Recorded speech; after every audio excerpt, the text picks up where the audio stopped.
monotone. Yeah. Because at the moment I do drama, but I'm the comedy element of it. Right. And lights relief, ironically. Bit of a chick. Yeah. Has anybody else thought of a question while we're at it, as it were? I guess not. But it's bringing us up to the end of our time. But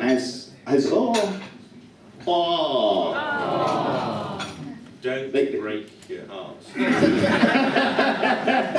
But you're going to be here all day. Yeah, all day. Which is excellent. As ever, it has been an absolute pleasure and a privilege.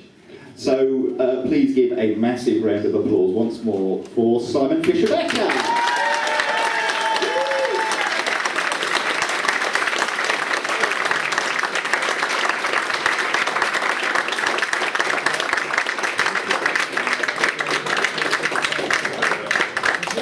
Righty. We're going to go straight through into our next panel. Yeah, Matt's going to save his iPad. We're going to go straight through into the next panel. I say panel. My next guest, who is somebody who is very well known to us all, I'm sure. Did Doctor Who basically for a year back in the 60s. Very small part of her career. We shall be discussing that. That's the reason she's here. It's going to be my absolute pleasure to interview her. We've got a bit of VT as well, so let's put that on.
Who else but Deborah Watling?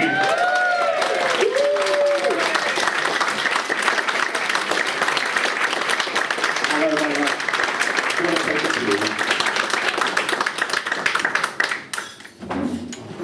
Does that? Good morning. Morning. Does that bring it back? That was brilliant. I thought it was absolutely stunning. Who did that? Mine did. Well done. Stunning. Another happy customer. Hey. So yeah, brings it back. Looking at those. Totally. Awesome. It's like I was saying before, it was 1 year in 1967 that you did all of that, and we're still talking about it now. I know, I can't believe it. Because it was part of my career, of course. And I was it 1 year. But I never thought, 48 years later, I would be here, or going around the world. People say, come to Australia, and appear here in the Doctor Who conventions, and come to America. I'm thinking, that's brilliant. So I'm really enjoying myself. Excellent. Is it hard to still talk about it, seeing as you've talked about it so much for 40, nearly 50 years? No, it's not hard. It's a large part of my life. I mean, Victoria is a huge part of my life, and she will never be forgotten. She's still with me in a way, which I know is weird. I'm not one of those strange people, but if people say to me, oh, do a big finish and play Victoria, I'm in the booth and I think, hello, wait a minute, where is she? And they say, right, action. She's back. She's with me, Vicky. It's weird, isn't it? I know. I think that makes perfect sense. If she's part of you, then she goes to sleep when she's not there, and then as soon as you need her, she wakes up and off you go. No, I think that's weird. Some people may say that about me. I couldn't possibly comment. So this time we definitely do have a PowerPoint. So you're from a theatrical family background. I am, yes. Mum and Dad, yeah. Oh, wow. Yes. Yeah. So tell us about the family first of all. Well, my father was quite a famous man named Jack Watling. Of course, you know he played Professor Travis. My mother, she appeared on Broadway several times. But then all the kids came on, so she gave it up. That was it. She was quite successful, actually. And Dad thought when he married her, oh, I want a good thing here. You know, she'd get all the money, etc., etc., now have a life of luxury. And one day she turned round to him and said, Jack, I've got something to tell you. I'm giving up the business. It's all down to you now. And he went, you're joking. So, well, no, it worked out. Yeah. And my sister did it. She was actually my stepsister. Mm-hmm. Mummy was married before to a lovely man in the RAF. He was Welsh, but he got shot down. So there was Dennis. And then my brother Giles, who was in Brent. Yeah. Do you know my brother Giles at all? Yes. Yeah? Oh, right. And then, Oswald, wasn't it? Oswald, yes. Yes. Ah, there we go. You can hear the penny dropping with some Yes, people it now. was Oswald. Yes, and it's weird. He played the vicar, of course, as you say. And I think, my baby brother playing a vicar? You are joking. But he was very good, fine. And then there was Nicola. And she was the baby of the family. But she tried the business, she didn't like it. And then she found God. And that was it. She devoted herself to God. She got married and had kids. She's a grandma now, my little sister. So, which I can't get my head around, but there you go.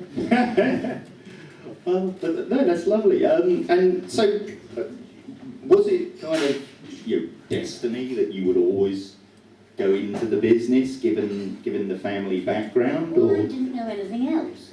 I mean, well, my friends' fathers went to the office. Well, my dad went to the studio. So it was life. I honestly didn't know anything else. And we didn't have big parties with stars, etc. Everyone thinks we had that sort of glamorous life. No, it was very down to earth, I'm very pleased to say. But I always knew in the back of my mind that I would like to go to business. Or apart from one point where I thought, oh, I know. But see, my height is, well, I'm quite tiny really. And if I meet people, the first thing I see really are their teeth. So I got fascinated with teeth. And I thought, hang on, wait a minute, I could be a dentist.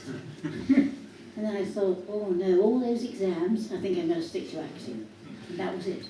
Fair enough. And it did then start relatively young. If we go on to the next image. Yeah, we definitely get an R. But that's the Invisible Man, isn't it? Yes, it is. Yeah. So you did start quite young. I was 9 years old. And my godfather rang my father and said they're doing a series at Elstree called The Invisible Man, and there's a part of Sally in it, and we think Debbie would be absolutely right for it. And father went, what, she's only 9? I said, well, you know, think about it. So he thought about it. He was thinking to himself, well, can I expose her to the business so young? So we chatted, and I went, I don't mind. I mean, you know, a 9-year-old's life, I don't care. So I went to see Ralph Smart, the producer, and I walked into his office, and there he was behind a big desk, and my mother was with me, chaperoning me.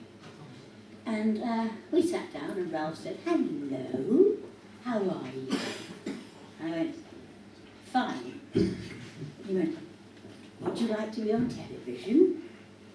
I went, "No." Whereupon Mother kicked me under the table. And then he said, "Well, let's see, look, we'll have a script. I'll get you a script and we'll read the script together, won't we?" And I went, "I can't read." So then Mother kicked me again under the table. So eventually I did read the script and I got the part. But I was a bit of a minx actually, 9 years old. No. Oh, I can't believe that for 1 second. don't trust the little angel things up there. We had to have 3 hours coaching a day, I mean, academically. Yeah, you Had to have a did. teacher. Had to have a teacher, Yeah. a tutor. A tutor. Yeah. And a chaperone, whatever. Well, I got on very well with the prop boys, and every time the tutor came and said, "Right, Deborah, time for your lessons."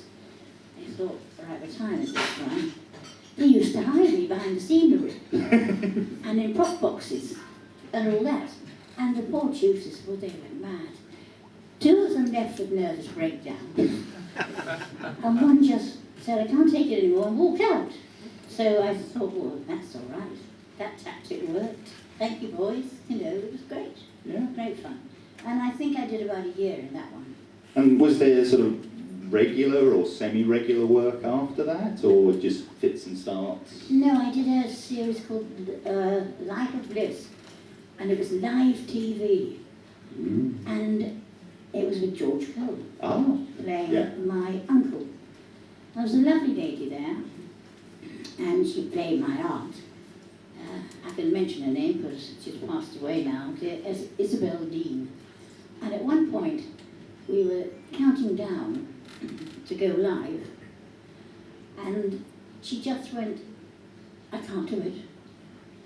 And I looked at her. I said, "What?" She said, "I can't do it. I don't know a line. I can't." I said, but we're going live now." And it was 5, 4, 3, saying, "I can't do it, I can't do it." And I said, "You can do it, you can do it." You know, and all of a sudden, 2, 1, boom. She knew every word. Extraordinary. All came back to her just like that.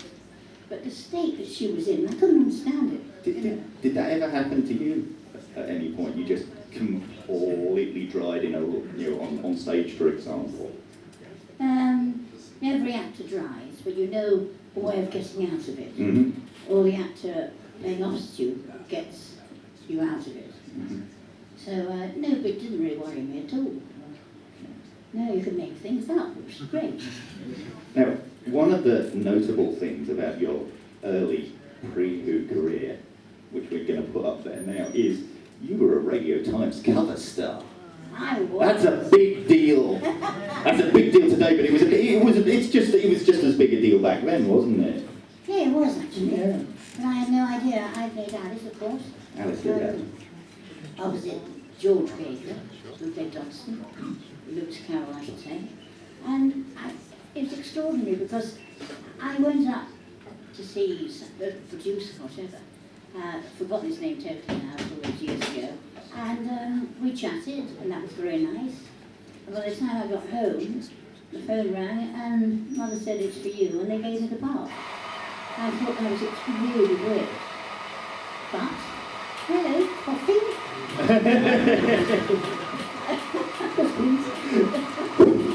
And I had no idea that I was going to be in the front of the Radio Times. People started ringing me up, stopping in the street, "Have you seen the Radio Times?" I said, "No." "What?"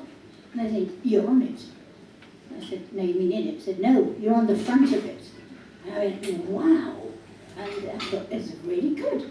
Thank you very much." And it was a lovely show to do. Lovely. I gather you at least had that on your wall. Do you still have it? Of course I do. Yes, I do. Private place. Well, why not? Absolutely. On the stairwell. That's a good place because people are going to see it as they're passing. Yeah. Yeah. Well, look, there's Debbie on the radio. What do you mean? Past? I don't know. They're needing to go from downstairs to upstairs or upstairs to downstairs. I'm not like that. No comment. So let's move on to the next slide. Let's move on to Doctor Who. That's why we're really here. Victoria, in her Victorian finery there, and then that'd be Snowdonia, I guess, for abominable snowmen. Yeah. Yeah. So how did it all come about for you? Well, one day my agent rang me and says, Innes Lloyd, the then producer of Doctor Who, wants to see you. They're casting for Victoria Waterfield. I went, okay, fine. So I went to see him. A lovely man, absolutely super. One of the old-fashioned types, a gentleman. And we chatted a long time. And he said, I saw you in Alice. And immediately I thought of you as Victoria Waterfield. And that's really what happened. When I got it, that was it. He said, do you want to do it? I said, yes. Of course, I thought, wow. It's that simple. Yeah, that's simple. I mean, it worked for a year. I didn't have to read or anything. Nothing. And was it a show that was on your radar? Because obviously it was a big thing at that time. But did you watch it, or were you busy doing other things, and therefore it wasn't something you get to watch? Well, I was quite busy doing other things. Mm-hmm. But that's no excuse, is it? No, I didn't watch it, actually. I watched the first episode, the very first episode with Bartnell. Mm-hmm. And I think it was repeated. Yeah. It was, wasn't it? Yeah, they repeated it the following week. Because of Kennedy? Yeah. That's it. I watched the first episode. And I thought, well, I'm going to be in this as a companion, so I think I better start catching up with it and watch it. And I did. And I took one look at Pat as the Doctor, and the sense of humour he had and the twinkle in the eye, then he could be deadly serious. I always called him a proper actor. There was no sides to Patrick whatsoever. And he made me feel very welcome when I walked him to the rehearsal on that first day. It was really like the first day back at school. The nerves are going. You're thinking, oh dear, am I going to be all right? Well, Pat welcomed me with open arms. And it was absolutely brilliant. And then I came across Fraser Hines. He was totally different from Pat, of course. Yeah. But in his own way, Fraser, and we meet up a lot now. Yeah. He was lovely, sent me out rotten. But Pat became sort of like how can I put this, a second father to me. It was extraordinary, and Fraser was always very, very protective of me. Wouldn't let anything happen to me, whatever, even off stage or off screen. He was always there for me. And then he'd actually comment about my dress that I was wearing, or costume. I don't think that suits you, Debbie. I think you ought to change it. I thought, who are you, the wardrobe woman? Excuse me. But he did care for me very much. And as I say, as did Patrick. At one point, Patrick said to me, would you like to come to tea with my family? And I went, yes, that'd be brilliant, Pat. Thank you very much. That'd be great. So after rehearsals, I went to tea, and I met his family, which was lovely. That was good. Got on really well. Said, oh, that was great, Pat, thank you. The next week, he came up to me and said, would you like to come to tea with my family? I said, we've already done that last week. He said, no, I mean, my other family. I said, you are joking. All right, okay. So I met his second family. And of course we got on very well, and everything was fine, etc., etc. And then the next week, he came up to me, and he said, and I said, don't start. Don't please start. And he said, you know what I was going to say? I said, yes, I do, but I don't think it's a very good idea now. No, I've met all your family, thank you, that's fine. That's all right. No, but there was definitely a sort of family vibe of the three of you together. In fact, if we put the next slide up. Mike, thank you. There we go, there's the three of you. That'd be Fury from the Deep, I think. So the three of you, there was definitely a family vibe there, the three of you. As the characters and as the actors, it came across as you're being very close-knit together. Yes, we were, because, as you say, we got on terribly well. There was a chemistry between us. And it was really weird, because we, at one point, we could tell what the other person was going to say. When it got like that, it was peculiar. But I think it was actually brilliant. And I think it comes across. Definitely comes across in what we can see, because sadly not all of it is there. You can see more now, can't you? I was going to come to that, but yes. Oh, yes. So we. I mean, what was that like? Finally getting to see, virtually two whole stories that you couldn't previously watch. Well, I have to tell you a little story. I won't take long. I was at a convention in Cardiff. No, it wasn't. It was Swansea. And I just come off from a panel, and I was going towards reception. And a man came up to me and said, "Debbie?" I went, "Yes?" He went, "I'm from the BBC." I went, "Pardon?" He went, "Yes." He said, "Have you heard?" And I thought, oh, not again, because there have been rumours for over 20 years that my stories are going to be discovered. I said, "Heard of what?" He said, "They're yours." I said, "Pardon?" "They're yours. But don't tell anybody." I went, "What?" "Okay." And so then, after my next panel, and I was walking through the restaurant or something, and this man came up to me. I'm going to stand up. Yeah, I can see you now. And came up to me and said, "Debbie?" I said, "Yes." He said, "I'm from the BBC." I thought, "No." I said, "Yeah, really?" He went, "Yes, yes, yes. Have you heard?" I went, "Heard what?" He went, "The episodes, they're yours." I said, "Are they really?" He said, "Yes, but don't tell anybody." So I thought, well, what am I going to do? So I thought, okay, brilliant. So I didn't even tell Fraser. And he rang me up and they're having a showing of a couple of episodes of the stories they found. And I rang Fraser. And I said, "Fraser, what are you doing on Saturday?" He said, "Oh, I'm going on holiday to Scotland." I said, "No, you're not." And he went, "Well, what are you talking about?" And I went, "Have you heard?" He said, "Heard what?" I said, "The episodes, they're ours." He said, "How do you know?" I said, "Because I've been told." He said, "But why didn't you tell me? How long have you known?" 3 months. He said, "You should have told me." I said, I couldn't, because I was told not to tell anybody." He said, "I'm not just anybody, I'm Fraser Hines."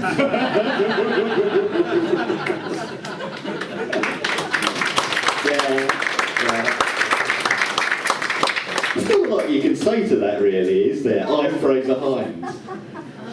We had him sat just there, I think, well, was it last year or the year before? He's been here to the Hilbury, and he's a friend of the event. So, but yeah, so the two stories, reappraising them, getting to see them after. Well, did you actually get to see stuff as it aired?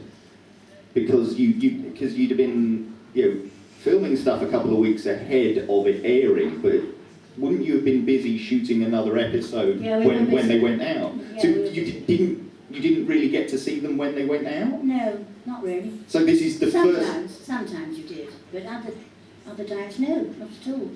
So in some cases, this is like the first time you've ever seen some of your Doctor Who. Yeah. So what did you think? Is it Enemy of the World and the Web of Fear? All but one episode, The Web of Fear now, return. Yeah. What did you think of the stories? Did you feel that they held up? I thought it was amazing, actually. I went to this theatre in Silver, London, and Fraser and I sat in the front row with all the press behind us, or every newspaper ever. And all of a sudden the signature came on, and then Pat's face came on, and then it started. And there was the TARDIS, now came Pat, then Fraser, then a rather pretty little 19-year-old. And I thought, oh my goodness, was I ever that young? I thought, of course I was, don't be a fool. And I was mesmerised actually, because it did stand up, it really did. Mm. But when you see Pat rushing into the sea, taking his clothes off, that was his idea, he didn't warn us. It was his idea, he just rushed off, you know. And I think I said, don't you catch your death? Well, that was ad lib. I had to say something. No, that was extraordinary. He had his own mind, Patrick. Yeah. He really did. And sometimes he used to go off on tangents. And you think, hello, wait a minute, the script's gone here, what do I do? And then all of a sudden he'd stop. Now when he stops, just say your line. That's it. I was taught that, I tell you. Mm-hmm. He was great, though. Yeah, it's fantastic. Can you're watching things like that, does it actually bring back specific memories, like, yeah, I actually remember doing that? You're quite right. It was weird because I actually remembered when I was watching Enemy of the World and I was in a scene, I knew exactly what I was going to say next. It came back to me. The script actually came back to me all those years afterwards. That's spooky. No, it isn't. I mean, it's brilliant.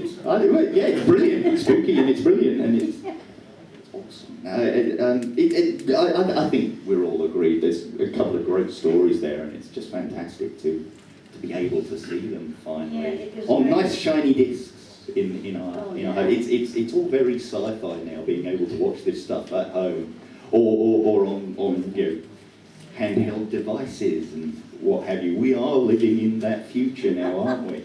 Yes, it was great when the Web of Fear came on, and I thought, oh, hello, yes, I do remember this. Yes, it's down the underground, yeah. It was a brilliant set. I think the underground people thought we'd actually snuck in there at night and filmed down there with a friend to sue the BBC. We understood. It was a wonderful set.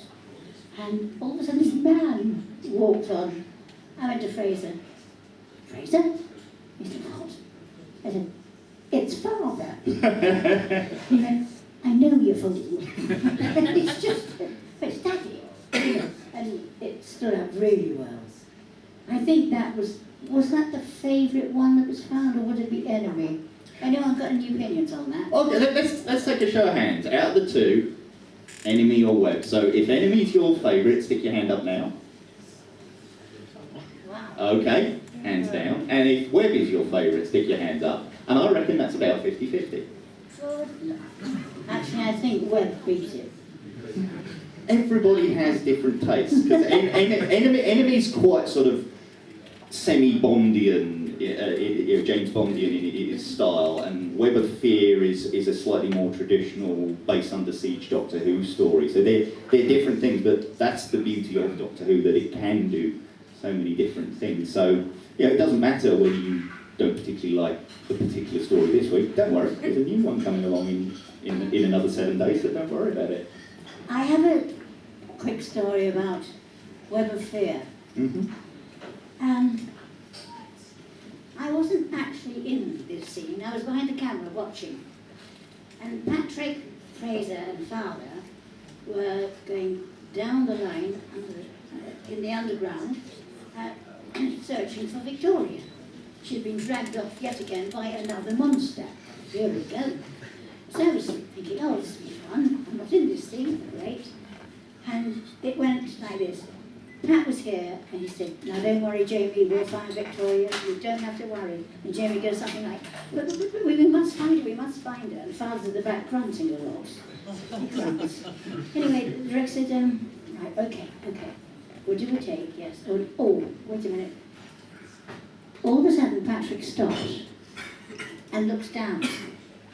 And very slowly bends down and picks up a lovely lace handkerchief. He said, This is Victoria, she must have gone this way, she must have gone this way. Fine, so they go for a take.